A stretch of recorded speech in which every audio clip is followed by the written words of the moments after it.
Mandalo eto amintsika kosa amin'izao fotoana izao ny ministra lefitra misahana ny raharaham-bahiny rosiana nisy dinidinika samihafa nataony tamin'ireo lehibe an'androm-panjakana eto Madagasikara, nisan'izany ny ministra ny fiarovam-pirenena.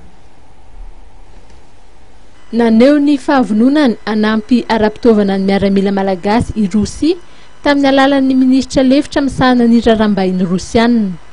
Fantatra indrindra io taorian'ny fionana teo amin'ny ministra ny fiarovam-pirenena ny jeneraly Rakotozav Dominik sy ny ministra lefitra rosiana misahana ny raharaham-bahiny Mikhail Bogdanov notrony ny masoivo Rosia miasa sy monina eto amintsika ary ny masoivo malagasy any Rosia.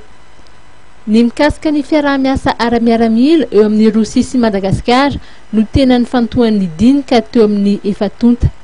Ny fiaraha-miasa teo amin'ny Rosia sy Madagasikara izay nanjafonjavo rehefa nivaky ny firaisambe sovietika ny taona 1970 ary ny famerenana izany eto Madagasikara amin'ireo firenena afrikanina toa ny Mozambique, Angola, Algérie ary Egypte no nivoatra.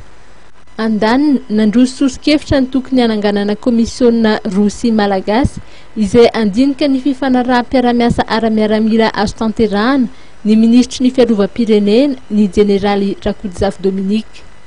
Anisan'ny teboka heverin'ny ministra malagasy fa azo tanterahana ny fampiofanana ny manam-boninahitra malagasy ny ady amin'ny Jolay tsambo ny fampandrinana fahalemana maneran-tany.